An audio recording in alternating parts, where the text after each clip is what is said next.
Hello प्यारे बच्चों, आज आप कैसे हो। आज आपका फिर से स्वागत है मेरे यूट्यूब चैनल में। आज हम कक्षा 6 का जो गणित है उसके प्रश्न उत्तर हल करेंगे। तो आपको पता है कक्षा 6 का सिलेबस बदल गया है, किताबें भी बदल गई हैं और किताब में जो पाठ हैं वो भी बदल गए हैं। इसमें पहला पाठ जो है गणित में पैटर्न, इसके बारे में बताया गया है। तो हमने किताब में बहुत सारे पैटर्नों के बारे में बहुत कुछ सीखा है। तो अब हम गणित में पैटर्न से संबंधित प्रश्नों को हल करेंगे। और ये प्रश्न किताब में जो पाठ दिए गए हैं उनके अंदर भी पूछे गए हैं और लास्ट में भी पूछे गए हैं। तो हम सभी प्रश्नों को हल करेंगे। तो इसमें ये है एनसीईआरटी कॉर्नर, मतलब एनसीईआरटी की किताबें हैं और उनमें जो प्रश्न पूछे गए हैं वो सभी एनसीईआरटी कॉर्नर के अंदर आते हैं। तो अब हम शुरू करते हैं, पहले पाठ के अंदर के प्रश्न उत्तर हल करेंगे। यहाँ पर देखिए प्रश्न 2, अंतः पाठीय प्रश्न, पाठ के अंदर के प्रश्न, और प्रश्न नंबर 2 पर दे रखे हैं।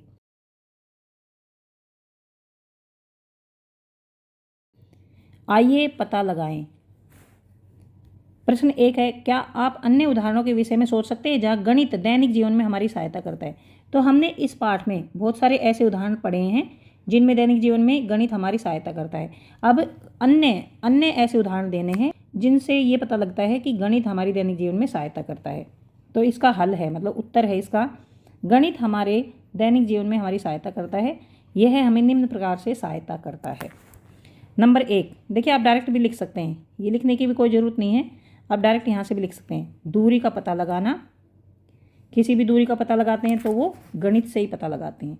खरीदारी करना और घरेलू खर्चों का बजट बनाना, घरेलू जो खर्च होते हैं उनका हिसाब किताब रखना। यात्रा में लगने का समय और लागत की गणना करना, यात्रा में कितना समय लगा है और कितने पैसे हमारे लग गए हैं इसकी गणना करना। विभिन्न वस्तुओं को मापने के लिए, विभिन्न वस्तुओं को मापने तोलने के लिए भी गणित का उपयोग होता है। अब प्रश्न नंबर 2 है, गणित ने किस प्रकार मानव को आगे बढ़ाने के लिए प्रेरित करने में सहायता की है।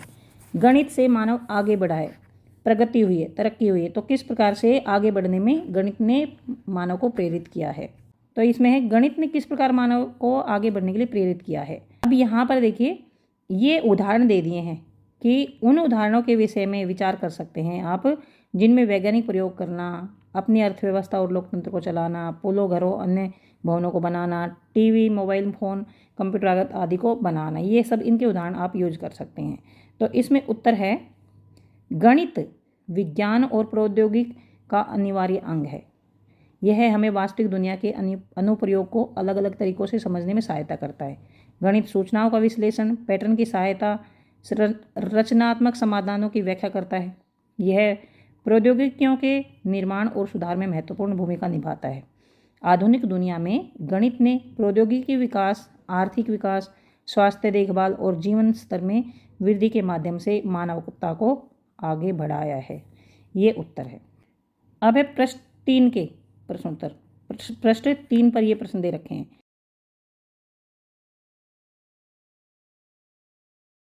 आइए पता लगाएं।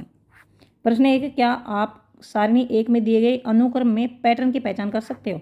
तो ये हमारे पास दे रखे सारणी 1, सभी 1 है इसमें। देखिए इसमें ये गणन संख्याएं 1 2 3 4 5 6 7, ये विषम संख्याएं 1 3 5 7 11 13, ये सम संख्याएं हैं। ये त्रिभुजाकार संख्याएं हैं। त्रिभुजाकार संख्या मतलब जैसे इसमें 3 है त्रिभुजाकार संख्या, तो हम 2 ऐसे बना देंगे नीचे और एक इसके ऊपर रख देंगे। 6 है तो 1 2 3, फिर यहाँ पर रखेंगे 2, यहाँ पर 1, तो देखिए त्रिभुज सी बन जाती है ऐसे। तो यह है त्रिभुजाकार संख्याएं। वर्ग संख्याएं, जैसे 1 का वर्ग 1 है, 2 का वर्ग 4 है, 3 का वर्ग 9 है, 4 का वर्ग 16, ये वर्ग संख्याएं हैं। अब इसमें पैटर्न की पहचान, यहाँ पर देखिए 1 को दोहराया गया है। यहाँ पर क्या पहचान है, ये देखिए अनुक्रम में पैटर्न को पहचान सकते हैं क्या। हाँ, हम सारणी 1 में दिए गए प्रत्येक अनुक्रम में पैटर्न को पहचान सकते हैं। यहाँ पर 1 2 3 4 5, इसमें 1 से शुरू होकर 1 जोड़ते हुए आगे बढ़े हैं। यहाँ पर 1 3 5 7 9, 1 से शुरू होकर 2 जोड़ते हुए आगे बढ़े हैं। 1 में 2 जोड़ दिए, 3 3 में 2 जोड़ दिए, 5 5 में 2 जोड़ दिए, 7, फिर इस तरह से यहाँ पर फिर 2 2 जोड़ेंगे। 2 से शुरू हुई हैं ये संख्याएं और इसमें 2 2 जोड़ते चले जाएंगे। और 1 3 6, तो देखिए यहाँ पर इसमें समझिए, यहाँ पर 1 है, इसमें 2 जोड़ दिया 3 बन गया, 3 में 3 जोड़ दिया 6 बन गया, 6 में 4 जोड़ दिया 10 बन गया, 10 में 5 जोड़ दिया 15 बन गया। 15 में 6 जोड़ दिया 21 बन गया, 21 में 7 जोड़ दिया 28 बन गया। ये एक है। एक में अगर हम 2 जोड़ेंगे, एक के बाद 2 आता है, एक में 2 जोड़ेंगे तो 3 आ गया। अब इस 3 में हम 3 जोड़ेंगे, 2 के बाद 3 आता है, 3 में 3 जोड़ेंगे तो 6 आ गया। अब 6 के बाद हम जोड़ेंगे इसमें 4, क्योंकि 3 के बाद आए 4 तो ये 10 आ गया। अब 10 में हम जोड़ेंगे 5, क्योंकि 4 के बाद 5 आता है तो ये आ गया 15। और 15 के बाद देखिए 21, तो 15 में हम जोड़ेंगे 5 के बाद 6, 21 आ गया। तो इस तरह से फिर हम जोड़ेंगे 7 तो 28 आ गया। फिर हम जोड़ेंगे 8, फिर 36 आ जाएगा। तो इस तरह से हम इसको आगे बढ़ाते हैं। और इसके बाद ये है वर्ग संख्याएं। वर्ग संख्याएं में देखिए एक का वर्ग 1 है, 2 का वर्ग 4 है, 3 का वर्ग 9 है, 4 का वर्ग 16 है, 5 का वर्ग 25 है, 6 का वर्ग 36 और 7 का वर्ग 49 और 8 का वर्ग 64। तो यहाँ पर 1 से शुरू करें, लगातार क्रमागत संख्याओं को जोड़ें। जैसे 1 में 2 जोड़ दिया, फिर इसमें 3 जोड़ा है, फिर 4 जोड़ा है, इस तरह से 1 से शुरू करें। n गुना n की पावर 2, मतलब ये मैंने बता दी ना, 1 से शुरू करें। 1 गुना 1 जैसे 1 आया, 2 गुना 2 4 आ गया, ये 3 गुना 3 9 आ गया, 4 गुना 4 16 आ गया, 5 गुना 5 25 आ गया, 6 गुना 6 36 आ गया, 7 गुना 7 49 आ गया, 8 गुना 8 64 आ गया। इस तरह से यहाँ n एक क्रमागत प्राकृतिक संख्या है। इसके आगे भी है घन संख्याएं, मतलब जैसे मान लो 1 है, 1 को 3 बार गुना किया, फिर 2 को 3 बार गुना किया, 1 को 3 बार गुना करेंगे तो 1 आएगा, 2 को 3 बार गुना किया, 2 गुना 2 गुना 2 तो ये आ गया 8। फिर यहाँ पर 3 को 3 बार गुना किया, 3 गुना 3 गुना 3 27। फिर 4 को 3 बार गुना किया, 5 को 3 बार गुना किया, और अपने आप से मतलब जैसे यहाँ पर 27 है तो 3 गुना 3 गुना 3 ये आ गया 27। और यहाँ 64 है, 4 गुना 4 गुना 4 64 आ गया। यहाँ पर 5 गुना 5 गुना 5 125 आ गया। तो इस तरह से करना है। 1 से शुरू करें और n 3 बार गुना करें। n में मतलब 1 भी हो सकता है, 2 भी हो सकता है, 3 भी। इस तरह से विरहांक संख्याएं, ये है विरहांक संख्याएं। यहाँ पर देखिए 1 2 फिर 3 फिर 5 फिर 8 13, ये क्या है इसमें, यहाँ पर देखिए इन दोनों को जोड़ 3 आ गया, फिर इन दोनों को जोड़ 5 आ गया, फिर इन दोनों को जोड़ 8 आ गया, इन दोनों को जोड़ मतलब इन दोनों को जोड़ेंगे 13 आ गया।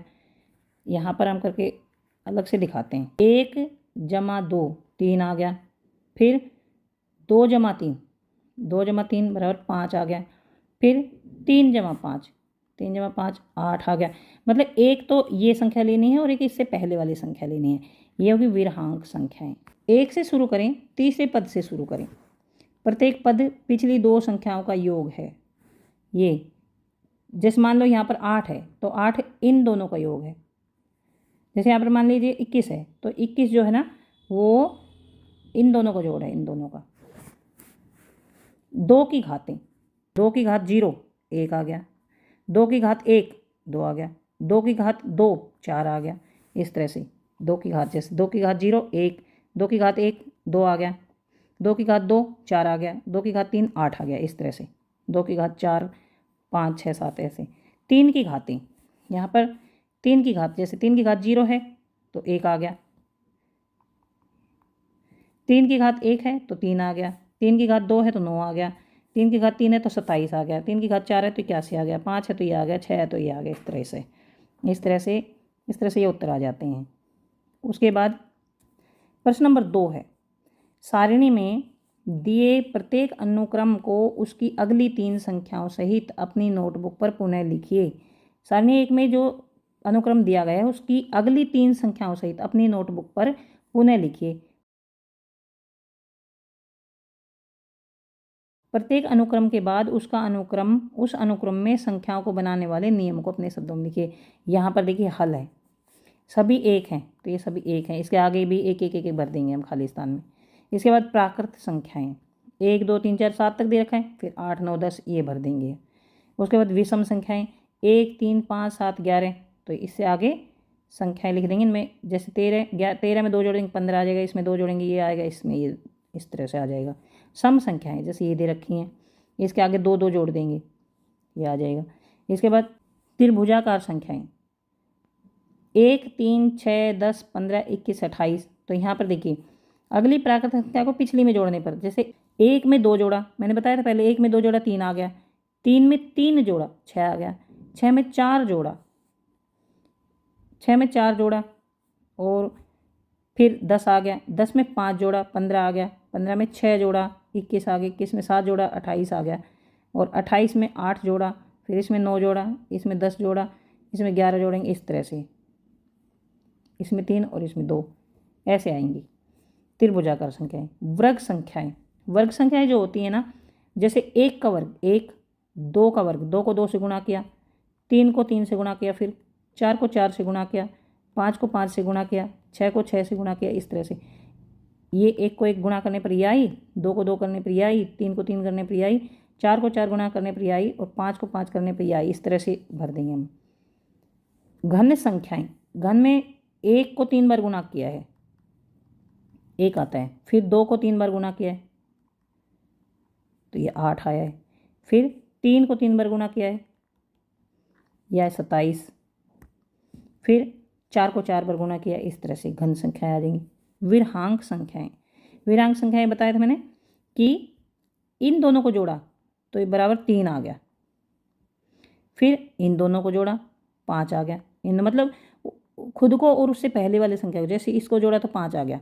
यहाँ पर पहले है 1 और 2 को जोड़ेंगे तो यहाँ आ गया 3, 2 और 3 को जोड़ेंगे 5, फिर 3 और 5 को जोड़ेंगे 8 आ गया, और फिर 8 और 5 को जोड़ेंगे 13 आ गया, 13 और 8 को जोड़ेंगे 21 आ गया, 21 और 13 को जोड़ेंगे 34 आ गया, इस तरह से यहाँ पर देखिए लिखते जाएंगे आगे। एक तो खुद को, एक इससे पहले वाली को, ऐसे जोड़ेंगे।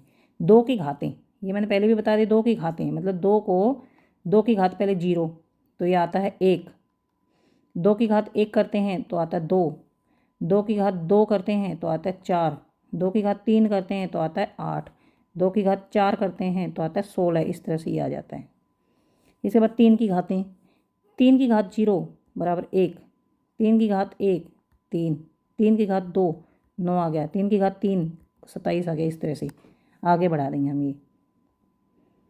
तो ये देखिए घात का मतलब होता है, जैसे 2 की घात 1 है तो 1 बार गुना हुआ, 2 की घात 2 है तो 2 गुना 2 करेंगे हम, 2 की घात 3 है तो 2 गुना 2 गुना 2, 2 की घात 4 है इसका मतलब 2 गुना 2 गुना 2 गुना 2, ऐसे जैसे 3 है, 3 की घात 0 है तो 1 आ गया, 3 की घात 1 है तो 3 ही रहेगा। अब 3 की घात 2 है ना, जो ये 3 गुना 3, और 3 की घात 3 है ये तो 3 गुना 3 गुना 3 या 27, इस तरह से जितनी घात होती है ना उतनी बार इसको खुद को गुना कर देते हैं।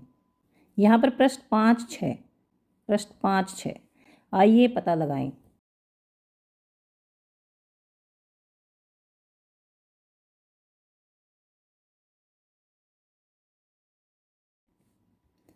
प्रश्न 1 है, सारणी 2 में दिए गए संख्या अनुक्रमों को चित्रात्मक रूप में दर्शाने के लिए अपनी नोटबुक में प्रतिलिपि बनाकर प्रत्येक अनुक्रम के लिए अगला चित्र बनाओ। यहाँ पर सारणी 2 में ये दे रखे हैं ना, सारणी 2 में ये सब सारणी 2 में दे रखे हैं।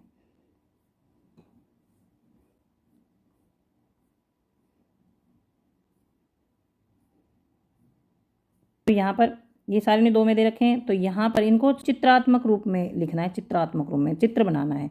तो यहाँ पर देखिए हल है, संख्याओं का चित्रात्मक निरूपण। तो 1 को देखिए, 1 का ये बना दिए, ये सारे ऐसे बिंदु बना दिए ऐसे, और इधर देखिए 1 का 1 बिंदु बना दिया, 2 के 2 बिंदु बना दिए, 3 के 3 बिंदु बना दिए, 4 के 4 बिंदु बना दिए हैं, 5 के 5 बना दिए हैं, ऐसे 6 के 6 बना दिए हैं। तो इनको निरूपित कर दिया इनको। अब ऐसे ही ये देखिए 1 को 1 बना दिया है, 3 को इस तरह से बना दिया, 5 को ऐसे बना दिया, तो ये चित्रात्मक रूप दे दिया इनको, मतलब चित्र बना दिए इनके। सम संख्या है 2, फिर ये 4, ये 6 8, इनका ये चित्र बना दिए, ये बिंदी बना दिए। यहाँ पर त्रिभुजाकार संख्या को 1, फिर यहाँ पर 2 लिखा, ये बन गया, फिर यहाँ पर 2 3 ये हैं, 2 ये हैं, 1 ये है, 10 बनाएंगे, 1 2 3 4, फिर 3, फिर 2, फिर 1, 15 है तो 1 2 3 4 5, फिर 4, फिर 3, फिर 2, फिर 1। अब 21 है तो 1 2 3 4 5 6, फिर ये है 5, ये है 4, ये 3, ये 2, ये 1, ये त्रिभुजाकार संख्या है। इसके बाद यहाँ पर वर्ग, यहाँ पर 1 का वर्ग 1 है, 2 का वर्ग ये है, 3 का वर्ग ये है, 4 का वर्ग ये है, इस तरह से। फिर यहाँ पर घन मतलब 3 बार गुना होगा, 1 को 3 बार गुना करना, 1 1 1, ये आ गया 1। यहाँ 2 का घन है ये, तो 2 की घात 3 है ये, तो ये हो गया 2 गुना 2 गुना 2। यहाँ पर 3 की घात 3 है ये, तो 3 गुना 3 गुना 3। यहाँ 4 की घात 3 है ये, 4 गुना 4 गुना 4। यहाँ 5 की घात 3 है, 5 गुना 5 गुना 5। यहाँ 6 की घात 3 है, तो 6 गुना 6 गुना 6, इस तरह से आ जाएगा ये। यहाँ पर प्रश्न नंबर 2, प्रश्न नंबर 2 है पेज नंबर 5 6 का प्रश्न नंबर 2। तो यहाँ है कि यह देखिए पेज नंबर 5 6 का प्रश्न नंबर 2 है ये। प्रश्न नंबर 1 हमने हल कर दिया। प्रश्न नंबर 2, प्रश्न नंबर 2 है 1 3 6 10 15 त्रिभुजाकार संख्याएं क्यों हैं? 1 4 9 16 25 वर्ग संख्याएं क्यों हैं? 1 8 27 64 घन संख्याएं क्यों हैं? तो यहाँ पर इसका हल है 1 3 6 10 15 को त्रिभुजाकार संख्याएं क्यों कहा जाता है? क्योंकि इन संख्याओं को बिंदुओं की त्रिभुजाकार व्यवस्था में दर्शाया जा सकता है। तो देखिए 1 को ऐसे दर्शा सकते हैं, 3 को ऐसे, 2 नीचे 1 ऊपर, 6 को ऐसे, ये देखिए त्रिभुज सी बन जाती है ऐसे। इनको त्रिभुजाकार संख्या इसलिए कहते हैं। 2 है, प्रश्न नंबर 2 है संख्याएं 1 4 9 16 वर्ग संख्याएं या वर्ग इसलिए कही जाती हैं क्योंकि इन संख्याओं में बिंदु को वर्गाकार व्यवस्था में दर्शाया जा सकता है। यहाँ पर देखिए, यहाँ पर है 2 का वर्ग, यहाँ 3 का वर्ग, यहाँ 4 का वर्ग, तो यहाँ पर देखिए 3 का वर्ग बन गया, यहाँ 4 का वर्ग बन गया, ऐसे ही आगे 5 का वर्ग बन जाएगा। यहाँ पर संख्याएं 1 8 27 64 घन संख्याएं या घन कही जाती हैं। इनको इसलिए घन कहा जाता है क्योंकि इन संख्याओं की इकाई ब्लॉक को घनाकार व्यवस्था में दर्शाया जा सकता है। यहाँ पर देखिए ये है 1 घन, ये 1 घन है, और यहाँ पर 8 घन है। 8 घन को जोड़ा जाए तो ऐसे बनेंगे। यहाँ पर देखिए घन मतलब 1 की घात 3, यहाँ पर 2 की घात 3 मतलब 2 गुना 2, 2 गुना 2 गुना 2, ये आ गया 8। यहाँ पर 3 की घात 3 मतलब 3 गुना 3 गुना 3। यहाँ पर देखिए 2 इधर से 2, 2 ये इधर से हैं 1 और 2, और 2 ही फिर इधर से हैं ऐसे यूँ 1 2, 2 इधर से 1 2, 2 इधर से 1 2, फिर 2 ही ऊंचाई में है इधर से, ऐसे ही 3 इधर से हैं और 3 है इधर से, और फिर 3 ही इधर से ऐसे, ऐसे 4 इधर से हैं, 4 ऐसे ये 4 हैं, और ऐसे देखेंगे जब भी 4 है, तो ये हो गए 4 गुना 4 गुना 4, 4 की घात 3। प्रश्न नंबर 3, आपने ध्यान दिया होगा कि 36 एक त्रिभुजाकार संख्या है और वर्गाकार संख्या दोनों है, अर्थात 36 बिंदुओं को त्रिभुज एवं वर्ग दोनों में पूरी तरह से व्यवस्थित किया जा सकता है। इसे स्पष्ट करते हुए अपनी नोटबुक में चित्र बनाएं। 36 एक त्रिभुजाकार संख्या भी है और एक वर्गाकार संख्या भी है, तो इसको त्रिभुज और वर्ग दोनों में ही पूरी तरह से व्यवस्थित किया जा सकता है। इससे ज्ञात होता है कि एक ही संख्या को अलग अलग तरीक़ों से दर्शाया जा सकता है। तो पहले तो वर्गाकार और त्रिभुजाकार इसका चित्र बनाना है, फिर इससे ज्ञात होता है कि एक ही संख्या को अलग अलग तरीक़ों से दर्शाया जा सकता है और संदर्भ के आधार पर अलग अलग भूमिकाएं निभाई जा सकती हैं। कुछ अन्य संख्याओं को अलग अलग तरीक़ों से चित्रात्मक रूप से दर्शाने का प्रयास कीजिए। तो यहाँ पर देखिए हल है, 36 एक त्रिभुजाकार संख्या है। यहाँ पर देखिए 36 को त्रिभुजाकार के रूप में लिखा है, 1 2 3 4 5 6 7 8, और फिर ये 7 6 5 4 3 2 1, इसको अगर ऐसे बनाएंगे यहाँ से ये मिला देंगे तो ये देखिए त्रिभुज बन जाती है। और 36 इस तरह से भी बन सकती है, त्रिभुज ऐसे भी बन सकती है। और यहाँ पर 36 एक वर्ग संख्या है, तो इससे वर्ग भी बन जाता है। यहाँ 1 2 3 4 5 6, और ऐसे 6 इस तरफ और 6 इस तरफ, तो इससे एक वर्ग भी बन जाता है, 6 इधर और 6 इधर।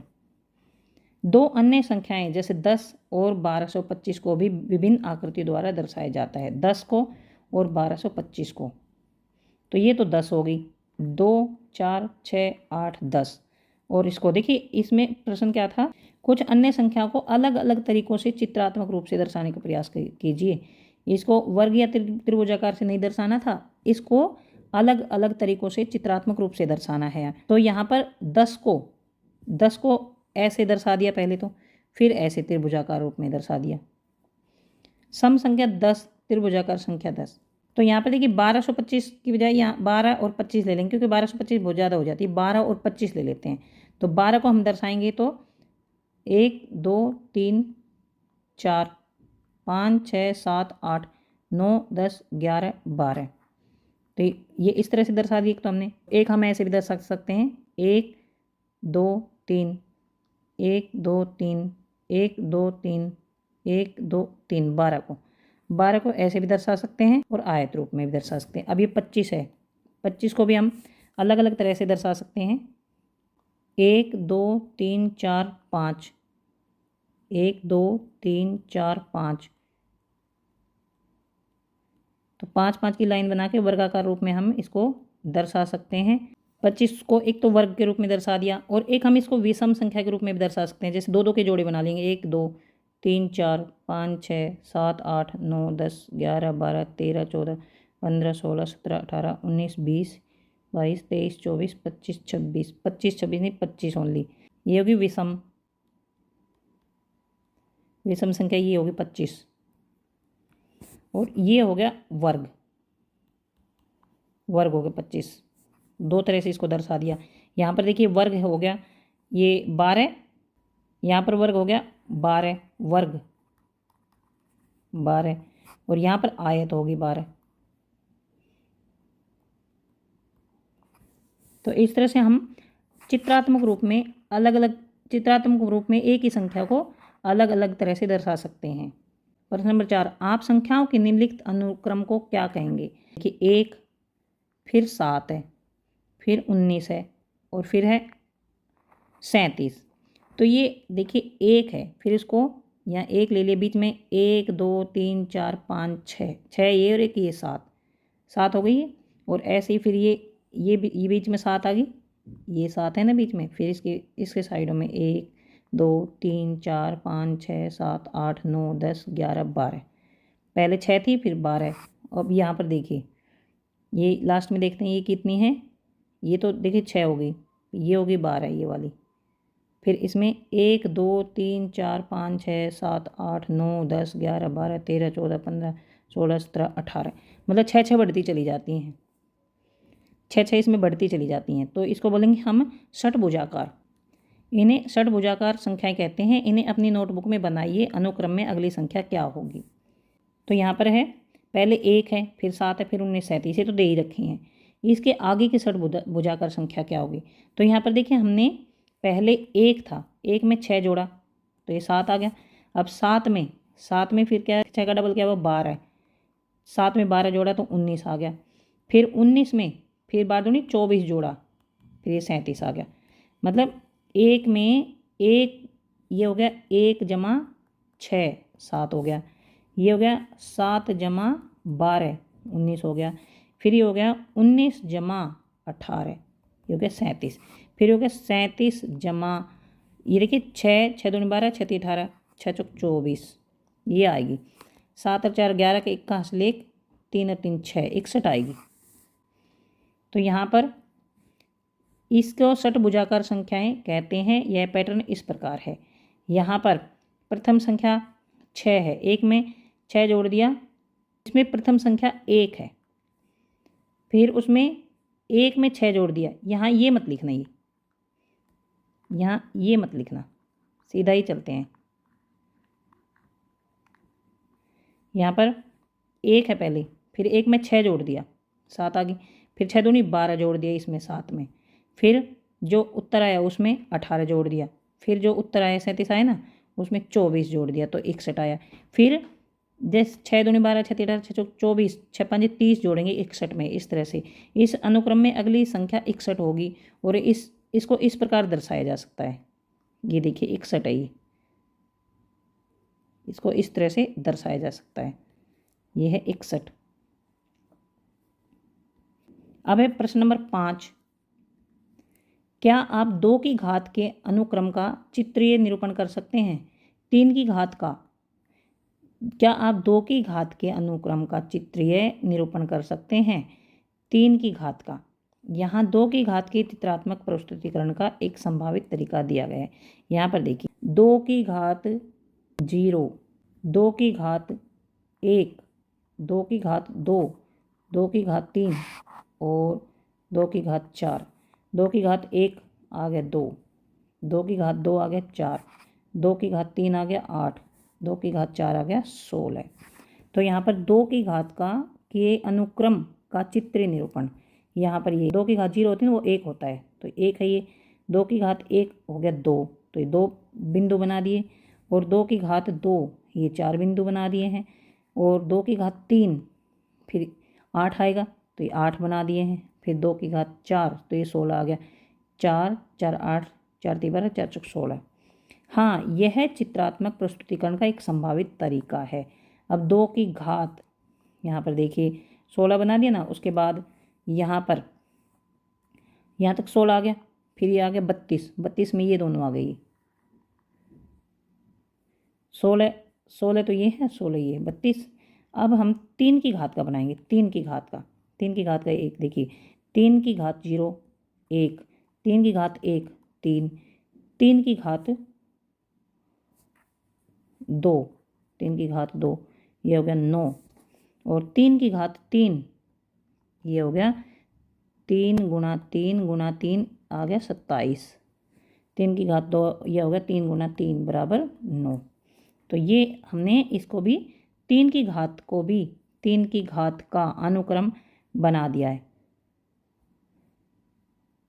देखिए प्रश्न नंबर 5 है, प्रश्न नंबर 5 6 पे चल रहे थे अब हम। उसके बाद पृष्ठ 6 पर भी है अंत्य पाठ्य प्रश्न, संख्या अनुक्रमों के बीच संबंध।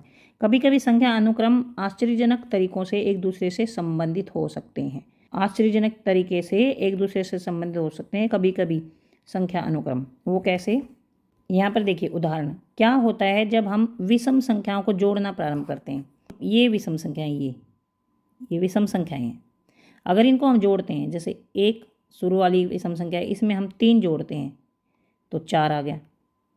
अभी जो 4 है ना, 4 में हम 5 जोड़ देंगे, मतलब ये वाली विषम संख्या जोड़ देंगे, मतलब दूसरी विषम संख्या भी, ये भी अगली विषम संख्या भी जोड़ देंगे, 9 आ गया। फिर उसमें अगली विषम संख्या जोड़ेंगे, इनमें 16 आ गया। उनमें अगली विषम संख्या जोड़ेंगे 25 आ गया। उनमें अगली विषम संख्या जोड़ेंगे 36 आ गया। तो यहाँ पर यह एक सुंदर पैटर्न है, वास्तव में यह एक सुंदर पैटर्न है। इस तरह से देखिए एक सुंदर सा पैटर्न बन गया है। और यहाँ पर एक बात और नोट करने की है, यहाँ पर देखिए एक की घात मतलब 1 का वर्ग 1, यहाँ 2 का वर्ग 4, यहाँ 3 का वर्ग, यहाँ 4 का वर्ग, यहाँ 5 का वर्ग, यहाँ 6 का वर्ग। मतलब विषम संख्या को अगर हम एक विषम संख्या को अगली में जोड़ते जाएंगे और उससे फिर उससे अगली संख्या जोड़ते जाएंगे, मतलब हम पहले एक विषम संख्या लेंगे, उसमें अगली जोड़ेंगे, उसमें अगली जोड़ेंगे, उसमें अगली जोड़ेंगे, तो फिर हमें संख्याओं के वर्ग मिल जाएंगे। वास्तव में यह एक सुंदर पैटर्न है। अब संख्या अनुक्रमों से संबंधित ये क्वेश्चन नंबर 1 है पृष्ठ 6 पर। ऐसा क्यों होता है? क्या आपको यह लगता है कि सदैव ऐसा ही होता रहेगा? कि ऐसा क्यों होता है? ये एक सुंदर पैटर्न बन जाता है और फिर ऐसा क्यों होता है? क्या आपको लगता है कि सदैव ऐसा ही होता रहेगा? ऐसा इसलिए होता है क्योंकि प्रत्येक विषम संख्या को 2n-1 से दर्शाया जाता है। मतलब मान लीजिए पहली विषम संख्या 2 गुणा 1 और इसमें से घटा देंगे 1, 2 गुणा 1 बराबर आ गया 2, और इसमें से घटा देंगे 1 आ गया। फिर 2 गुणा 2 ये आ गया 4, फिर इसमें से घटा देंगे 3 आ गया। फिर 2 गुणा 3 ये आ गया 6, फिर इसमें से घटा देंगे 5 आ गया। इस तरह से तो विषम संख्याओं को 2 गुणा n-1 से दर्शाया जाता है, जहाँ n एक धनात्मक पूर्णांक है। यह पैटर्न इस प्रकार से है। यहाँ पर इन सबको अगर जोड़ेंगे तो n की पावर 2 आएगी। सबको आपस में जोड़ेंगे तो n की पावर 2 आएगी। यहाँ पर जैसे मैंने बताया, अगर इन दोनों को जोड़ेंगे, यहाँ पर 2 संख्याएं हैं तो 2 की पावर 2, यहाँ 3 संख्याएं हैं तो 3 की पावर 2, यहाँ 4 संख्याएं हैं तो 4 की पावर 2, 5 संख्याएं हैं विषम संख्याएं तो 5 की पावर 2, 6 है तो 6 की पावर 2। तो यहाँ यह पैटर्न इस प्रकार बन जाएगा। यह पैटर्न सदैव बढ़ता रहेगा क्योंकि क्रमागत विषम संख्याओं का योग एक पूर्ण वर्ग संख्या बनाता है। ये मैंने बता दिया ना कि ऐसे बढ़ाते जाएंगे तो इनका वर्ग बनता जाएगा, संख्याओं का वर्ग आ जाता है। प्रश्न नंबर 2 है, एक वर्गाकार बिंदु ग्रिड में विषम संख्याओं 1, 3, 5, 7 के बिंदुओं को कैसे बांटा जा सकता है। एक वर्गाकार बिंदु ग्रिड है, उसमें विषम संख्याओं 1, 3, 5, 7 के बिंदुओं को कैसे बांटा जा सकता है। हम एक वर्ग ग्रिड में बिंदुओं को विषम संख्याओं 1, 3, 5, 7 में विभाजित कर सकते हैं इस तरह से। यहाँ पर 1, फिर ये 3 है, ये 5 है, ये 7 है, ये 1, 2, 3, 4, 5, 6, 7, 8, 9 है, ये 11 है। इस तरह से ऐसे हम एक वर्ग ग्रिड में बिंदुओं को विषम संख्याओं में विभाजित कर सकते हैं। इसके बाद पृष्ठ 7 पर जो प्रश्न है, इसी प्रकार एक अन्य चित्र बनाकर क्या आप यह बता सकते हैं कि प्रथम 10 विषम संख्याओं का योग क्या है। पहली 10 विषम संख्याओं को जोड़ना है हमें। पहली 10 विषम संख्याओं का इनको जोड़ेंगे और यहाँ पर देखिए 10 ले लेंगे। 1, 2, 3, 4, 5, 6, 7, 8, 9, 10। यहाँ पर मैंने क्या बताया था, देखिए यहाँ पर अगर एक संख्या है तो 1 की पावर 2, 2 संख्याओं को जोड़ेंगे तो 2 की पावर 2, 3 को जोड़ेंगे तो 3 की पावर 2 मतलब 3 की घात 2, 4 को जोड़ेंगे तो 4 की घात 2, 5 को जोड़ेंगे 5 संख्याओं को तो 5 की घात 2, 6 को जोड़ेंगे तो 6 की घात 2।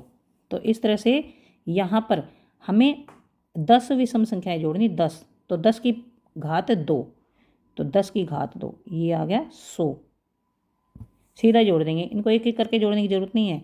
10 की घात 2 सीधा ही 100 आ गया।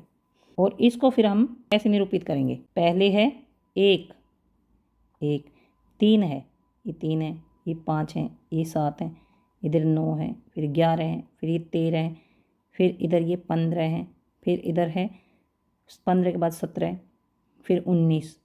तो इन सबको जोड़ेंगे तो ये आएगा 100।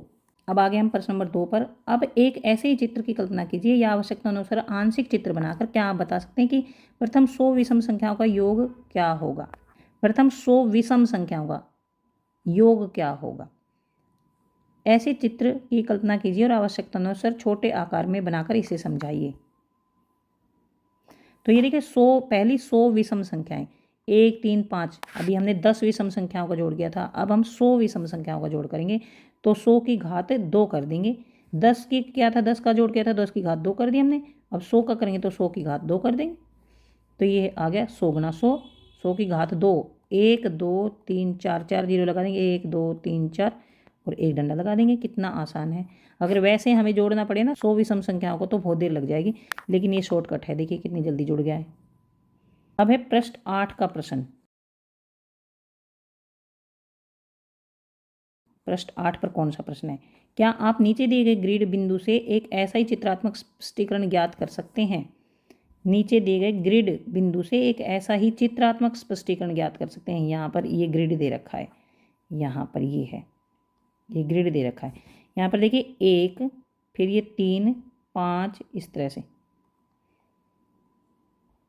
11 तक है ये।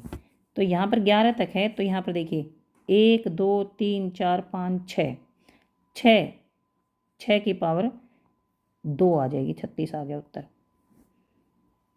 यहाँ पर एक ग्रिड है, इसमें यहाँ पर इधर भी 6 है और इधर भी 6 है तो हम 6 की घात 2 कर देंगे और इनको अगर गिनेंगे ना तो ये 36 आएगा।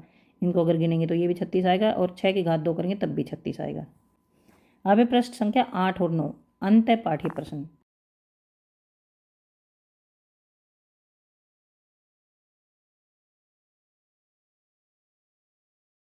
आइए पता लगाएं। प्रश्न नंबर 1 है, गणन संख्याओं को ऊपर और नीचे जोड़ने पर, अर्थात गणन संख्या को ऊपर और नीचे जोड़ने पर। तो ये देखिए 1 और फिर एक इस तरफ लिख दिया, एक इस तरफ लिख दिया, मतलब ऐसे।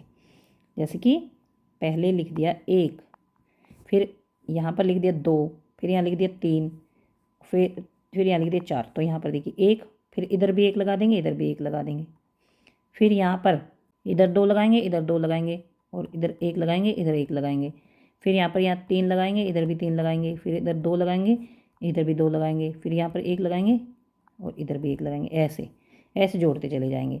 तो यहाँ पर गणन संख्या को ऊपर और नीचे जोड़ने पर, अर्थात ऐसे जोड़ने पर, जैसे मैंने बताया, से वर्ग संख्याएं क्यों प्राप्त होती हैं? क्या आप इसके लिए एक चित्रीय स्पष्टीकरण दे सकते हैं? यहाँ पर वर्ग संख्याएं चेक करेंगे, वर्ग संख्याएं प्राप्त होती हैं कि नहीं। ये 1 है, ये है 4, और इनको जोड़ेंगे तो 1 3 3 6 3 9, इनको जोड़ेंगे तो ये यहाँ तक 3 3 6 4 10 3 13 14 15 16, तो ये वर्ग संख्याएं प्राप्त हो गई हैं। 1 जो है 1 का वर्ग होता है 2, 4 2 का वर्ग होता है, 9 3 का वर्ग होता है, 16 4 का वर्ग होता है। क्या आप इसके लिए एक चित्रीय स्पष्टीकरण दे सकते हैं? तो यहाँ पर देखिए चित्रीय स्पष्टीकरण, ये 1 का तो हम, ये 1 है सिंगल, फिर यहाँ 2 बीच में लिखा, 1 1 साइड में लिखा, जैसे इसको यहाँ पर 1 है, फिर यहाँ पर 2 बीच में है, 2 बीच में और 1 इधर साइड में, ऐसे। इधर ये है 3 बीच में, 2 1 2 1, ये 3 बीच में है, 2 2 1, ये आ गया 9, फिर यहाँ पर 4 बीच में है, यहाँ 3 इधर 3 इधर 2 इधर 2 इधर 1, तो ये 4 3 इधर 3 इधर 2 इधर 2 इधर 1 इधर 1 इधर, इनको जोड़ेंगे तो 16 आ जाएगा। आगे बढ़ने पर ऐसे करेंगे, 4 इधर 4 इधर 3 इधर 3 इधर, इस तरह से 5 का वर्ग आ जाएगा। फिर इधर 6, 5 इधर 5 इधर 4 इधर 4 इधर 3 इधर 3 इधर, ऐसे करके ये इधर आएगा 6 का वर्ग 36। प्रश्न नंबर 2, इस तस्वीर के बड़े संस्करण की कल्पना करके या आवश्यकता अनुसार उसका आंशिक चित्र बनाकर क्या आप ज्ञात कर सकते हैं कि 1 जमा 2 जमा 3 जमा 99 100 जमा 99 जमा 3 2 का मान क्या होगा? मतलब इसको बड़ा करेंगे, मतलब पहले तो हम सीधे 100 तक संख्या लिखेंगे, फिर 99 98 97 96, ऐसे इनको जोड़ते चले जाएंगे, 1 जमा 2 जमा 3 जमा 4 5 6 7, ऐसे जोड़ते फिर 100 तक पहुँचेंगे, फिर 100 से 100 जमा 99 98 97 96 95 94, इस तरह से वापिस आएंगे जोड़ते। तो फिर इस तस्वीर के बड़े संस्करण की कल्पना करेंगे। बड़ा मतलब ये जो तस्वीर है ना, ये जो यहाँ पर ये जो तस्वीर है, इसको अगर बड़ा करके देखेंगे और भी बड़ा, मतलब यहाँ तक हमने जो ये लिया है ये 16 लिए हैं, तो इसको अगर हम बड़ा करके देखें मतलब 100 तक पहुँचेंगे, तो इसका आवश्यकता अनुसार उसका आंशिक चित्र बनाना है। क्या आप ज्ञात कर सकते हैं कि 1 जमा 2 जमा 3 मतलब 100 तक, फिर 100 से वापस आएंगे, तो इसका मान क्या होगा? तो देखिए 1 जमा 2 जमा 3 फिर 99 फिर 100 तक पहुँचे, फिर 99 98 97, यहाँ फिर वापस 1 तक आएंगे, तो ये आएगा 100 का वर्ग। यहाँ पर देखिए ये जो 3 है लास्ट में आए, इसका जोड़ 4, यहाँ पर बीच में 2 है ना इसमें, तो इसका वर्ग आ गया। अब यहाँ पर बीच में क्या है? यहाँ पर बीच में 3 है, तो उत्तर आए इसका वर्ग। यहाँ पर बीच में 4 है, तो उसका उत्तर आया 4 का वर्ग। यहाँ पर अगर आगे बढ़ते हैं तो 5 है बीच में, तो यह है 5 का वर्ग 25। इधर 6 है, इधर 6 का वर्ग 36। अब इसमें यहाँ पर बीच में क्या है? यहाँ बीच में 100 है, तो 1 से लेकर 100 तक और 100 से फिर वापस 1 तक, अगर इनको हम जोड़ते हैं तो 100 की घात 2, ये उत्तर आता है 10,000, मतलब 100 का वर्ग, ये उत्तर आता है। इसके बाद प्रश्न नंबर 3, जब आप सभी एक वाले अनुक्रम को ऊपर की ओर जोड़ना प्रारंभ करते हैं, एक वाले अनुक्रम को ऊपर की ओर जोड़ना प्रारंभ करते हैं, तब आपको कौन सा अनुक्रम प्राप्त होता है? जब आप सभी एक वाले अनुक्रम को ऊपर और नीचे जोड़ते हैं, तब कौन सा अनुक्रम प्राप्त होता है? तो यहाँ पर देखिए, जब आप एक वाले अनुक्रम को ऊपर की ओर जोड़ना शुरू करते हैं, तब आपको कौन से अनुक्रम प्राप्त होते हैं? जब आप सभी एक वाले अनुक्रम को ऊपर और नीचे जोड़ते हैं, तब कौन सा अनुक्रम प्राप्त होता है? जब हम सभी एक को जोड़ते हैं तो हमें प्राप्त होता है 1 जमा 1 2 जमा 1 3 जमा 1 4, और इसी तरह से आगे भी जब हम सभी एक वाले अनुक्रम को जोड़ते हैं ऊपर और नीचे जोड़ते हैं, तो प्राप्त संख्या 1 की संख्या पर निर्भर करती है कि उसमें कितने 1 हैं। अगर इसमें 3 1 है तो 3 आएगा, 4 1 है तो 4 आएगा। इसी तरह आगे भी जब हम सभी एक वाले अनुक्रम को ऊपर और नीचे जोड़ते हैं तो प्राप्त संख्या 1 की संख्या पर निर्भर करती है। यहाँ पर 1 है तो 1 आएगा, 100 1 1 को जोड़ेंगे तो 100 आएगा, 99 1 है तो 99 आएगा। जब आप गणन संख्या को ऊपर की ओर जोड़ना शुरू करेंगे, ऊपर की ओर, तो यहाँ पर देखिए 1 है, चित्रात्मक बना दिया। यहाँ पर 1 जमा 2 3 आ गया, 1 जमा 2 जमा 3 6 आ गया। यहाँ पर तो देखिए 1 1 को जोड़ा था, 1 1 को यहाँ पर 1 1 को जोड़ा था, लेकिन यहाँ पर गणन संख्याओं को गणन संख्या मतलब 1 2 3 4 5 6, इनको ऊपर की ओर जोड़ना शुरू करेंगे तब क्या आएगा। तो यहाँ पर 1 जमा 2 जमा 3 जमा 4, ये आ गया 10, ये 5 तक जोड़ेंगे तो 15, और इसी तरह से आगे जोड़ेंगे। उपरोक्त चित्रात्मक प्रस्तुतिकरण से हमें त्रिभुजाकार संख्याएं 1 3 6 10 15 प्राप्त होती हैं। यहाँ पर देखिए, पहले 1 था, 1 में 2 जोड़ी तो 3 आ गया, फिर उनमें 3 जोड़ी 6 आ गया, फिर इनमें 4 जोड़ी 10 आ गया, इनमें 5 जोड़ी 15 आ गया। तो इस तरह से उपरोक्त चित्रात्मक प्रस्तुतिकरण से हमें त्रिभुजाकार संख्याएं प्राप्त होंगी। अगर 1 2 3 4 5 ऐसे हम जोड़ते चले जाएंगे। जब आप क्रमागत त्रिभुजाकार संख्याओं के युग्मों को जोड़ते हैं तब क्या होता है। जैसे क्रमागत त्रिभुजाकार संख्याएं, इसके बाद ये आती है, इन दोनों के युग्मों को जोड़ेंगे हम, इन दोनों को जो पेयर है ना इसको जोड़ेंगे तो यहाँ आएगा 4, 3 और 6 को जोड़ेंगे तो आएगा 9, फिर आएगा 16, फिर आएगा 25, मतलब 1 और 3 को जोड़ेंगे, 1 और 3 को जोड़ेंगे तो 4 आएगा, 3 और 6 को जोड़ेंगे, 3 जमा 6 तो 9 आएगा, 6 और 10 को जोड़ेंगे, 6 जमा 10 16 आएगा, 10 जमा 15, 10 जमा 15 जोड़ेंगे तो 25 आएगा। तो यहाँ पर देखिए, ये तो 2 का वर्ग है, ये 3 का वर्ग है, ये 4 का वर्ग है और ये 5 का वर्ग है। इस तरह से अगर हम क्रमागत त्रिभुजाकार संख्याओं के जोड़े को जोड़ते हैं तो हमें संख्याओं के वर्ग प्राप्त होते हैं। तो आप कौन सा अनुक्रम मिलाते हैं, क्यों, क्या आप इसे चित्र द्वारा स्पष्ट कर सकते हैं।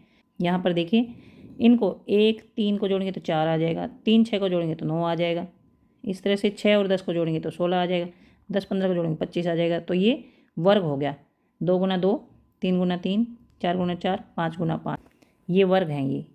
ये 2 के वर्ग है 4, 3 का वर्ग है 9, 4 का वर्ग है 16, 5 का वर्ग है 25। उपरोक्त युग्म वर्ग संख्याओं का पैटर्न देता है।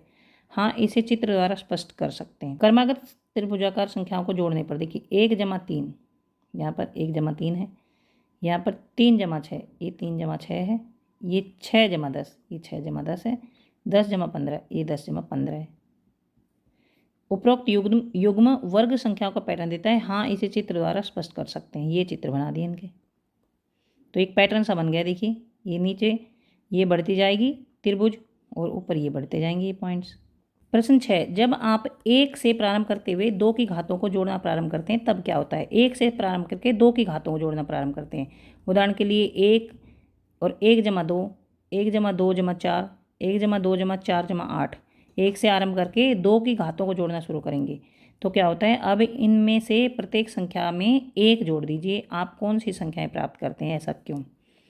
1 से शुरू करके 2 की घात में जोड़ने पर यहाँ पर पहले 2 की घात 0, फिर 2 की घात 0 जमा 2 की घात 1, फिर 2 की घात 0 जमा 2 की घात 1 जमा 2 की घात 2, फिर 2 की घात 0 जमा 2 की घात 1 जमा 2 की घात 2 जमा 2 की घात 3, इस तरह से।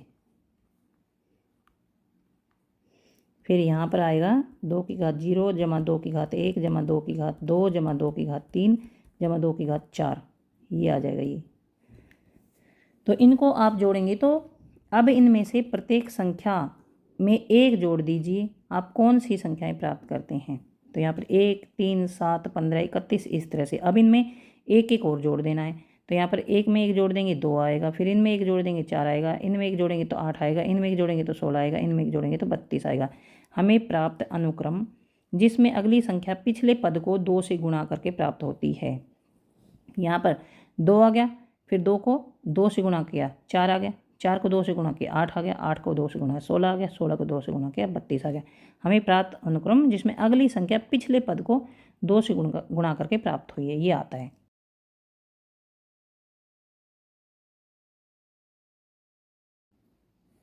प्रश्न 7 है, जब आप त्रिभुजाकार संख्याओं को 6 से गुणा करते हैं तो 1 जोड़ते हैं तो क्या होता है। 6 से गुणा करके फिर 1 जोड़ते हैं, आपको कौन सा अनुक्रम मिलता है, क्या आप इसे चित्र के माध्यम से समझा सकते हैं। त्रिभुजाकार संख्या है तो ये है, ये त्रिभुजाकार संख्या है, इनको 6 से गुणा करके फिर 1 जोड़ेंगे, ये आ गया। इनको 6 से गुणा करके 1 जोड़ेंगे, ये आ गया। इनको 6 से गुणा करके जोड़ेंगे, ये आ गया। तो यहाँ पर देखिए, पहले 7, फिर 19, फिर 37, फिर 61, फिर 91, मतलब 7 में 7 में 6 का दोगुना तो 19 आ गया, और 19 में 6 का तिगुना जोड़ा है तो ये आ गया। 37 में 6 का 4 गुना जोड़ा है तो 61 आ गया। 61 में 6 का 5 गुना जोड़ा है तो 91 आ गया। तो इसी प्रकार से आगे भी कर सकते हैं, और इनका चित्रात्मक प्रस्तुतिकरण ये है 1, 7, 19, 37। प्रश्न नंबर 8 है, जब आप षटभुजाकार संख्याओं को जोड़ना प्रारंभ करते हैं तब क्या होता है। षटभुजाकार संख्याओं को, उदाहरण के लिए 1, 1 जमा 7, 1 जमा 7 जमा 19, 1 जमा 7 जमा 19 जमा 37, इस तरह से अगर इनको जोड़ते हैं आप कौन सा अनुक्रम प्राप्त करते हैं। क्या आप इसे घन के चित्र का उपयोग करते हुए स्पष्ट कर सकते हैं। यहाँ पर यह है षटभुजाकार संख्याएं 1, 7, 19, 37, इन संख्याओं को जोड़ने पर इनको 1, फिर 1 में 7 जोड़ दिया 8 आ गया, फिर उसमें 19 जोड़ा फिर 27 आ गया, फिर उसमें 37 जोड़ा ये आ गया, फिर उसमें 61 जोड़ा फिर ये आ गया। इस तरह से 1 का घन, 2 का घन, 3 का घन, 4 का घन और 5 का घन, इस प्रकार से। अतः चित्रात्मक प्रस्तुतिकरण इस प्रकार है।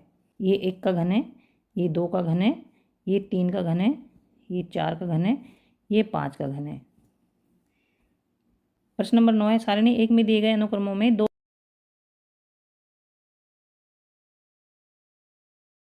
प्रश्न नंबर 9 है, सारणी 1 में दिए गए अनुक्रमों में दो भिन्न अनुक्रमों के उनके बीच स्वयं अपनी ओर से अन्य पैटर्न या संबंध खोजिए।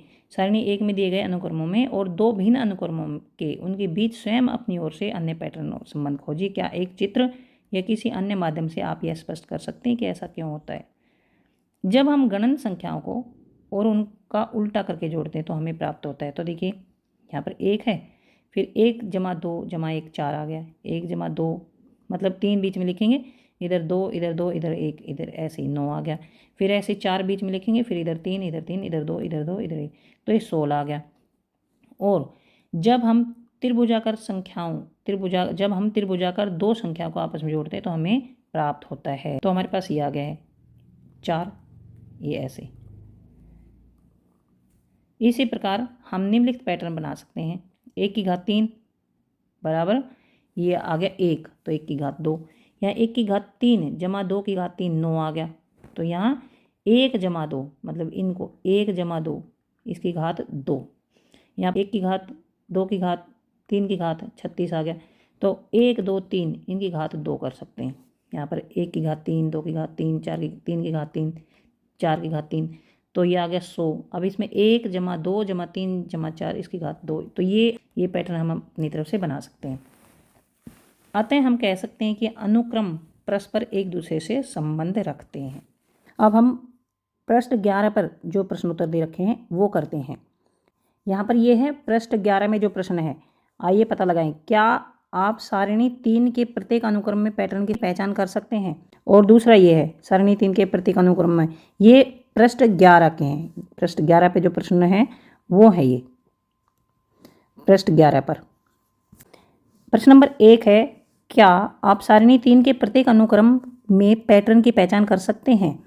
हाँ, हम सारणी 3 के प्रत्येक अनुक्रम में पैटर्न की पहचान कर सकते हैं। तो सारणी 3 देखते हैं हम कौन सी है। 3 ये वाली आकार अनुक्रम के उदाहरण, जो कि प्रश्न नंबर 10 पर है। ये वाली सारणी 3 है। क्या आप सारणी 3 के प्रत्येक अनुक्रम में पैटर्न की पहचान कर सकते हैं। हाँ, हम सारणी 3 के प्रत्येक अनुक्रम में पैटर्न की पहचान कर सकते हैं। ये सारणी 3 है और इसमें ये पैटर्न की पहचान करनी है। यहाँ पर देखिए ये है त्रिभुज, ये त्रिभुज है, ये चतुर्भुज है, ये पंचभुज है, ये षटभुज है, सप्तभुज, अष्टभुज, नवभुज और 10 भुज। देखिए 3 भुजाओं वाली है ये, पहले 3 भुजाओं वाली, 4 भुजाएं इसकी, 5 भुजाएं, 6 7 8 9 10 समबाहुभुज हैं ये सारी। समबाहुभुज भुज मतलब इनकी जो भुजाएं हैं ना वो समान है, सबकी इनकी भुजाएं समान हैं, तो समबाहुभुज हैं ये। इसके बाद यहाँ पर देखिए ये वाला भी एक पैटर्न बनता है। यहाँ पर ये एक साइड है, मतलब यहाँ पर 2 बिंदु हैं, यहाँ पर 2 बिंदु हैं, यहाँ पर 3 बिंदु हैं, यहाँ पर 4 बिंदु हैं या 5 हैं। इस तरह से संपूर्ण आलेख ये 6 बिंदु हैं इस तरह से। तो यहाँ पर K2 K3 K4 K5 K6 लिख दिया है। इसके बाद है ये ढेरित वर्ग, यहाँ पर देखिए 1 वर्ग है, ये 4 वर्ग हैं, ये 9 वर्ग है। 1 4 9, ये 16, ये 25, ये है ढेरित वर्ग। उसके बाद ढेरित त्रिभुज, यहाँ पर 1 त्रिभुज है, यहाँ 4 त्रिभुज हैं, यहाँ पर 1 2 3 4 5 6 7 8 और ये को 9 त्रिभुज हैं, यहाँ पर 16 त्रिभुज हैं, ये 25 त्रिभुज हैं, ये ढेरित त्रिभुज हैं। इसके बाद ये है कोच हिमकण। कोच हिमकण ये देखिए 3 है ये, फिर इसकी साइडों से यहाँ से 1 2 3 4 5 6 7 8 9 10 11 12 बनाई, ये 3 है, ये 12 है। अब इसमें देखते हैं कितनी है ये, इसको बड़ा करते हैं।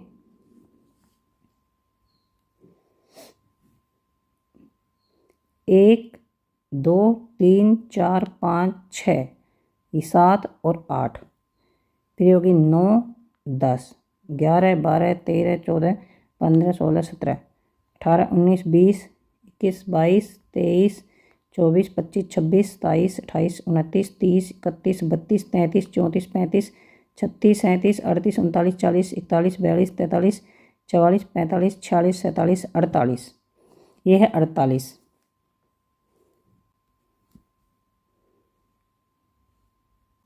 इसके बाद इनको आप गिन कर लिखना है इनको। यहाँ पर है 3 साइड हैं और यहाँ पर कितनी थी 12, यहाँ 48। 1 2 3 4 5 6 7 8 9 10 11 12 48, और फिर ये आप लिखना आगे कितनी है इनको गिन कर। ये कोच हिमकण, ये है सारणी 3।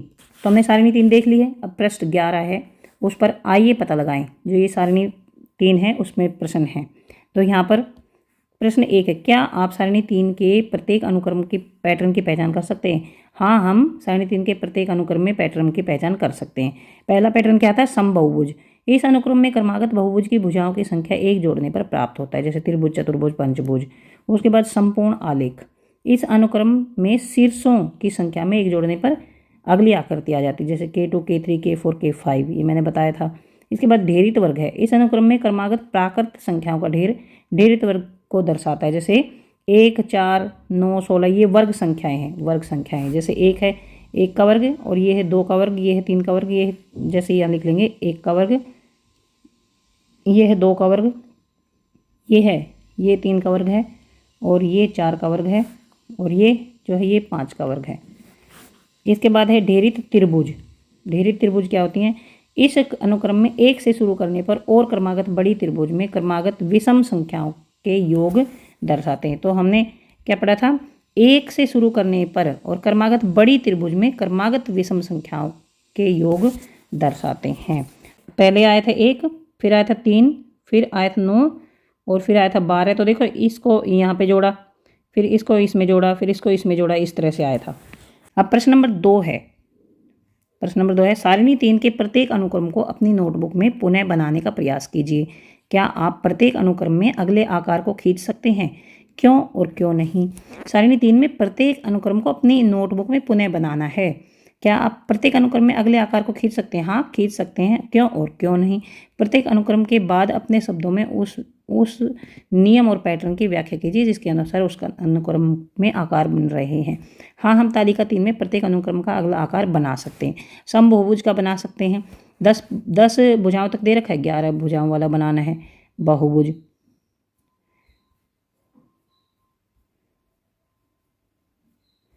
ग्यारह भुजाओं वाला देखिए ये बना दिया है।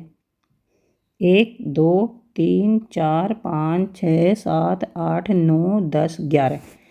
11 भुजाओं में 11 भुजाओं का बहुभुज बना दिया ही। भुजाओं की संख्या में 1 बढ़ाते हुए हाँ हम बना सकते हैं। अब ये संपूर्ण आलेख भी बना सकते हैं। संपूर्ण आलेख जो है शीर्षों की संख्या जो दे रखा है सारिणी में, यहाँ पर 10 भुज तक दे रखा है, यहाँ पर 11 भुज आ जाएगा, समबहुभुज में तो बन सकता है। उसके बाद यहाँ पर संपूर्ण आलेख में बन सकता है, जैसे K6 दे रखा है, तो अब 7 भुजाओं वाले यहाँ पर बना सकते हैं। उसके बाद यहाँ पर आगे है ढेरित वर्ग। ढेरित वर्ग में पहले 1 4 9 16 25 और 36 वाला बन जाएगा। ढेरित वर्ग में भी ऐसे बन जाएंगे। उसके बाद यहाँ पर ढीरित त्रिभुज, ये भी ऐसे ही है 1 4 9 16 और 25, उसके बाद 36, ये बन जाएगा ढीरित त्रिभुज भी बन जाएगा। तो यहाँ पर देखिए संपूर्ण आलेख 11 शीर्षों वाली संख्या, शीर्षों की संख्या 1 बढ़ाते हुए, ये जो संपूर्ण आलेख है ना ये वाला, यहाँ पर संपूर्ण आलेख, इसमें एक शीर्ष को और बढ़ा देंगे, K7 बनाएंगे, जो कि ऐसा बनेगा यहाँ पर इस टाइप का। हाँ हम बना सकते हैं, ढेरित वर्ग भी बना सकते हैं। पहले 16 वाला बनाया था, 25 वाला बनाएंगे। तो यहाँ पर देखिए क्रमागत प्राकृत संख्या में वर्ग का ढेरित वर्ग हम बना सकते हैं, क्रमागत प्राकृत संख्या का वर्ग हाँ हम बना सकते हैं। यहाँ पर था 1 4 9 16 25 और अब बनेगा 36 वाला। यहाँ पर ये 36 खानों वाला बना दिया है। इसके बाद ढेरित त्रिभुज भी बना देंगे, 1 से शुरू करके क्रमागत विषम संख्याओं का योग हम बना सकते हैं। यहाँ ढेरित त्रिभुज क्या थी, पहले 1 4 9 16 25 और इस तरह से यहाँ पर भी 36, तो ये आ जाएंगी यहाँ पर 9, यहाँ 1 2 3 4, तो इस तरह 36 छोटी छोटी त्रिभुज वाली एक बड़ी त्रिभुज हमें बनानी है। अब इस तरह से बना देंगे। अब है कोच हिमकर्ण। कोच हिमकर्ण देखिए बहुत ही ज़्यादा कॉम्प्लिकेटेड सी है ये पिक्चर, कोच हिमकर्ण, फिर भी इसमें बना दिया है। तो पहले तो आप इनको गिनेंगे, ये यहाँ पर गिन दिया था कि यहाँ पर 3 है और यहाँ पर कितना था 1 2 3 4 5 6 7 8 9 10 11 12 है। उसके बाद यहाँ पर कितना गिना था, यहाँ पर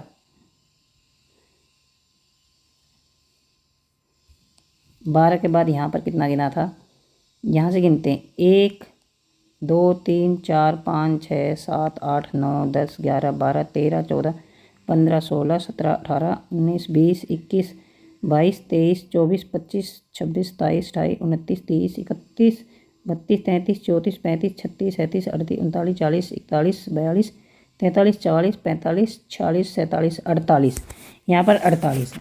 तो यहाँ पर कितना था, पहले तो था 3, फिर 12, फिर 48,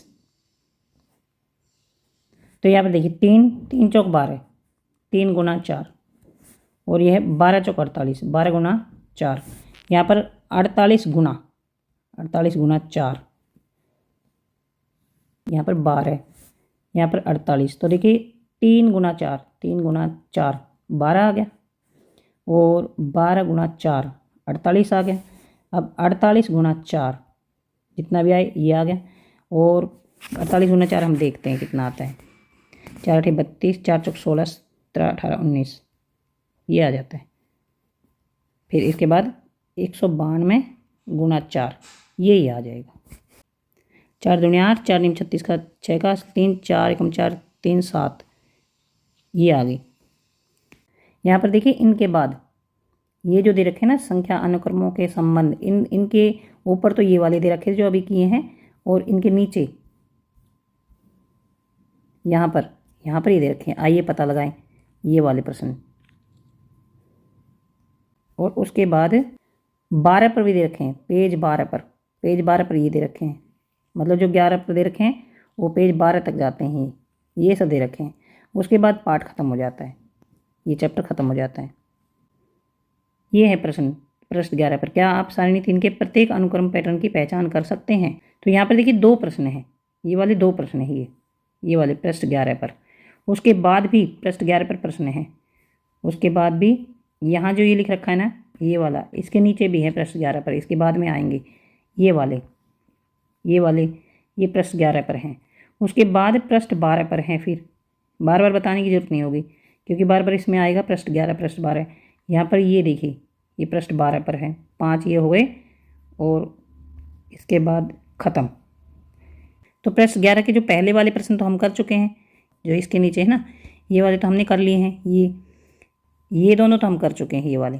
तो इसके बाद दोबारा आते हैं जो नीचे, इसके नीचे जो आते हैं, इसके नीचे यहाँ पर इसके नीचे भी आते हैं, इसके नीचे ये आते हैं। अब हम ये वाले करेंगे, ये वाले और पृष्ठ 12 करते जाएंगे पूरे, उसके बाद चैप्टर ही खत्म हो जाएगी, ये सारे करेंगे। तो पृष्ठ 11 पर ये भी प्रश्न है यहाँ पर। आइए पता लगाएं, समभुजों के प्रत्येक आकार अनुक्रम में भुजाओं की संख्या ज्ञात कीजिए। समभुजों में भुजाओं की संख्या कितनी है? आपको कौन सा संख्या अनुक्रम प्राप्त होता है? समभुजों के प्रत्येक आकार अनुक्रम में आकृतियों के कोने के विषय में भी पता करिए। क्या आपको वही संख्या अनुक्रम प्राप्त होता है? क्या आप स्पष्ट कर सकते हैं ऐसा क्यों होता है? यहाँ पर जो ये समभुज वाला है, इसमें देखिए पहले तो तीन भुजाएं और 3 कोने, 1 2 3। यहाँ पर 4 भुजाएं हैं और 4 कोने, 1 2 3 4। 5 भुजाएं, 5 कोने हैं, 2 3 4 5। 6 भुजाएं, 6 कोने हैं। तो इस तरह से यहाँ पर 10 भुजाएं हैं और 10 ही कोने हैं। 1 2 3 4 5 6 7 8 9 10। और इसके बाद 11 भुजाएं हैं और 11 ही कोने होंगे। मतलब जितनी भुजाएं होंगी ना उतने ही कोने होंगे इनके, उतने ही शीर्ष होंगे। शीर्ष भी ऐसे शीर्ष बोला जाता है या कोने बोला जाता है। आपको कौन सा अनुक्रम प्राप्त होता है? समभुजों में प्रत्येक आकार अनुक्रम में आकृतियों के कोनों के विषय में क्या कहेंगे? क्या आपको वही संख्या अनुक्रम प्राप्त होता है? क्या आप स्पष्ट कर सकते हैं ऐसा क्यों? इसका हल है, ये इसका हल है। बहुभुज और आकार और भुजाओं की संख्या और कोनों की संख्या, यहाँ से अच्छे समझ आ जाएगा। त्रिभुज है, 3 भुजाएं हैं इसकी त्रिभुज की और 3 कोने हैं। उसके बाद चतुर्भुज, ये चतुर्भुज है, इसकी 4 भुजाएं हैं और 4 कोने हैं। पंचभुज, इसकी 5 कोने हैं, 5 भुजाएं। षटभुज, 6 कोने, 6 भुजाएं हैं। सप्तभुज, 7 कोने हैं और 7 भुजाएं हैं। अष्टभुज में भी ऐसे ही और इसमें भी ऐसे ही। और यहाँ पर 10 भुज, ये 10 भुज है, इसमें भी यही है। तो यहाँ पर देखिए जितनी भुजाएं हैं ना उतने ही कोने हैं, जितनी भुजाएं हैं उतने ही कोने हैं। ये है कोनों के विषय में आप क्या कहेंगे? जितनी भुजाएं होंगी उतने ही कोने होंगे। तो आपको वही संख्या अनुक्रम प्राप्त होता है। हाँ, क्या आप स्पष्ट कर सकते हैं कि ऐसा क्यों होता है? एक भुजा बढ़ाते हैं, जितनी भुजा बढ़ा देंगे उतने ही कोने बन जाते हैं। प्रश्न नंबर 2, संपूर्ण आरेखों के प्रत्येक आकार अनुक्रम में रेखाओं की संख्याओं की गणना कीजिए। संपूर्ण आरेखों में अनुक्रम में रेखाओं की संख्याओं की गणना करनी है। इससे आपको कौन सा संख्या अनुक्रम प्राप्त होता है? क्या आप स्पष्ट कर सकते हैं? तो यहाँ पर देखिए पहले तो हमें रेखाएं देखनी है। यहाँ पर 1 रेखा है, यहाँ पर 3 रेखाएं हैं, यहाँ पर 4 तो ये होगी और 5 और 6। इसी तरह से यहाँ पर 10 हैं और यहाँ पर 15 हैं। और यहाँ रेखाओं की संख्याओं की गणना कीजिए। तो यहाँ पर संख्याएं लिख दी हैं, ये 3 6 10 15। उसके बाद इससे आपको कौन सा संख्या अनुक्रम प्राप्त होता है? आप स्पष्ट कर सकते हैं ऐसा क्यों? हमें त्रिभुजाकार अनुक्रम प्राप्त होता है। 1 3 6 10 15 त्रिभुजाकार। त्रिभुजाकार मतलब मान लीजिए ये 1 है, इधर 1 2 ये, फिर इधर 1 2 3 1 2 1, ये 6 का बन गया। इधर 1 2 3 4 1 2 3 1 2 फिर 1, इधर 1 2 3 4 5 1 2 3 4 1 2 3 1 2 और 1, ये बन गया 15 का। इसके बाद ढेरित वर्गों के अनुक्रम के प्रत्येक आकार में कितने छोटे वर्ग हैं? इससे कौन सा संख्या अनुक्रम प्राप्त होता है? क्या आप स्पष्ट कर सकते हैं? ये ढेरित वर्ग है, ये है इसका उत्तर, ये है हल, इसका हल है ये। प्रत्येक भुजा में छोटे वर्गों की संख्या, यहाँ प्रत्येक भुजा में नहीं आएगा, यहाँ प्रत्येक चित्र में आएगा, या यहाँ आकृति में छोटे वर्गों की संख्या। तो यहाँ पर देखिए ये आकृति नंबर दे रखा है 1 2 3 4, 1 है, दूसरे में 4 है, फिर 9 है, फिर 16 है, 25 है, फिर ये इस तरह से। तो ये कहा कि प्रत्येक ढेरित वर्गों के अनुक्रम के प्रत्येक आकार में कितने छोटे वर्ग हैं? तो यहाँ पर 1 है, यहाँ 4 है, या 9। इससे कौन सा संख्या अनुक्रम बनता है? यहाँ पर वर्ग वाला बनता है, वर्ग। क्या आप स्पष्ट कर सकते हैं? तो यहाँ से लिख देंगे ये उत्तर इसका। हमें प्राप्त अनुक्रम यह इतने वर्ग संख्याओं का अनुक्रम प्राप्त होता है, ये यहाँ से लिख देंगे उत्तर इसका। इस वाले के बाद यहाँ से लिख देंगे ये उत्तर इसका। हमें प्राप्त अनुक्रम यह इतने वर्ग संख्याओं का अनुक्रम प्राप्त होता है, ये यहाँ से लिख देंगे उत्तर। इसके बाद आते हैं प्रश्न नंबर 4 पर। प्रश्न 4, ढेरित त्रिभुजों के अनुक्रम के प्रत्येक आकार कितने छोटे त्रिभुज हैं? तो ये छोटे त्रिभुज भी ऐसे ही हैं, ये 1 4 जैसे यहाँ पर दिखा रखा है, ये छोटे त्रिभुज हैं। यहाँ पर 1 4 9 16 25, इसी तरह से वर्ग भी थे। इसमें कौन सा संख्या अनुक्रम प्राप्त होता है? क्या आप स्पष्ट कर सकते हैं? तो यहाँ पर यही लिखना है हमें प्राप्त अनुक्रम ये है, ये प्राप्त होता है। अनुक्रम क्या है? ये जैसे 1 है, ये 2 का वर्ग है, ये 3 का वर्ग है, ये 4 का वर्ग है, ये 5 का वर्ग है, ये 6 का वर्ग है, ये 7 का वर्ग है, ऐसे 8 का वर्ग, 9 का वर्ग। प्रश्न नंबर 5 है, कोच हिमकर्ण वाले अनुक्रम में एक आकार से अगला आकार प्राप्त करने के लिए प्रत्येक रेखाखंड को एक गति उभार होता है ये से प्रतिस्थापित करना पड़ता है। जैसे जैसे इसे अधिक अधिक बार किया जाता है वैसे वैसे परिवर्तन अत्यधिक छोटे छोटे रेखाखंडों के साथ छोटे और अधिक छोटे हो जाते हैं। कोच हिमकर्ण के प्रत्येक आकार में कुल कितने रेखाखंड हैं, इनके संगत संख्या अनुक्रम क्या है। तो देखिए पहले 3 था, फिर 12 था, फिर 48 था, मैंने करके दिखाया था। अर्थात 4 की घात का तिगुना ये होगा, 4 की घात का तिगुना। यहाँ पर ये है इसका उत्तर, 5 का उत्तर। ये जैसे ये त्रिभुज 3, इधर था 12, इधर था 48, इधर 192 मैंने बताया था पहले, और इसको 768। तो ये देखिए ये इसका गुना ये आ गया ये वाला, और इन दोनों का गुना ये आ गया, इन दोनों का गुना ये आ गया। इस तरह से हमें अनुक्रम संख्या 3, 12, 48, 192, 768 प्राप्त होता है। पहले पद 3 है और प्रत्येक पद 4 की घात का 3 गुना है। यहाँ पर 3 एकम 3 हो गया, फिर 3 चौक 12, फिर जो 12 है ना 12 उसको 4 से गुना कर दिया, 12 चौक 48, और फिर 48 को 4 से गुना किया तो ये आ गया 192, फिर 192 को 4 से गुना किया, 192 गुना 4 किया तब 768 आया। तो इस तरह से ये अनुक्रम आ जाता है। अब आ जाता है सारांश, यानी ये पाठ खत्म हो जाता है। तो हमने इस पाठ के सारे प्रश्न हल कर लिए हैं। आपको ये सब समझ में आ गए होंगे। अगर आपको समझ आ गया प्लीज़ चैनल को सब्सक्राइब करें, अपने दोस्तों को शेयर करें, लाइक करें। Thanks for watching.